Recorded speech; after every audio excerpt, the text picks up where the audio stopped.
જય માતાજી, જય કષ્ટભંજન દેવ। આજે સવારે આપણે 5 વાગ્યામાં જવાનું હતું સાળંગપુર ચાલીને, અને હું જાગીને તરત જ આપણે પાનમાવાના ગલે સિગ્નેચર લઈ લીધી હતી। તૈયાર થઈને અમે થઈ ગયા હતા ચાલતા। ત્યારબાદ અમે ચાલતા થઈ ગયા હતા અને આગળ જઈને આપણે પાણીની બોટલ પણ લઈ લીધી હતી, કારણ કે થાકી જાય ભાઈ, પાણી તો પીવું પડે। એટલે આપણે અત્યારે પાણીની બોટલ લઈને ધીમે ધીમે ચાલતા થઈ ગયા હતા। આગળ જતાં આપણે જોયું, લે ભાઈ અહીંયા તો લીંબુ શરબત વેચે છે। પૈસા પહેલાં તો આપણે જોયું ભાઈ ફ્રીમાં વેચે છે ભાઈ, પીવું તો પડે જ તેને। પછી તરત જ જોયું તો આપણે ભાઈ ગુડ મોર્નિંગ થઈ ગઈ હતી। સુરત દાદા પણ ઉગી ગયા હતા। સેથળી જઈને આપણે પીવાની હતી ચા।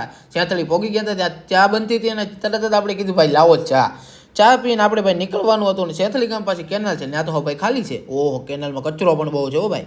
આપણે ફટાફટ થઈ ગયા હતા ચાલતા ને આગળ જઈને ભાઈ બીજી વાર લીંબુ શરબત પણ આપણને મળી ગયું હતું ફ્રીમાં હોવા। અને આપણે થઈ ગયા હતા ચાલતા ભાઈ, આપણે આગળ જઈને મોઢું પણ ધોઈ લીધું હતું અને સાળંગપુર પહોંચી ગયા હતા। ઓહો ભાઈ, બહુ ગર્દી છે, આજે તો શનિવાર છે, ગર્દી પણ બહુ છે। અને આપણે સવારમાં થઈ ગયા હતા ગાય માતાના દર્શન, અને આપણે સાળંગપુર પહોંચી પણ ગયા હતા। સાળંગપુર પહોંચીને આપણે પહેલાં બહારથી પણ બહુ ગર્દી હતી અને અંદર આપણે જવાનું હતું, લાઈનમાં ઊભા રહી ગયા હતા। અને આપણે જોઈ લીધું ભાઈ દાદાના દર્શન પણ આપણે થઈ ગયા છે, મેં બી કરી લીધા અને તમે બી કરી લ્યો।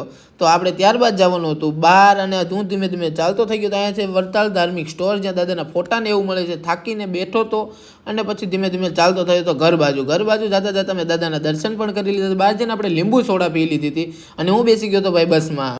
અને આપણે પહોંચી ગયા હતા બોટાદ જઈને આપણે ફટાફટ ભાઈ ઘરે પણ પહોંચી ગયા હતા। ઘરે જઈને આપણે ખાવાની હતી ભાખરી અને ચા। મિત્રો, આપણી ચેનલનું નામ છે સિવાય 002, તો લાઈક અને સબસ્ક્રાઇબ કરવાનું ભૂલતા નહીં।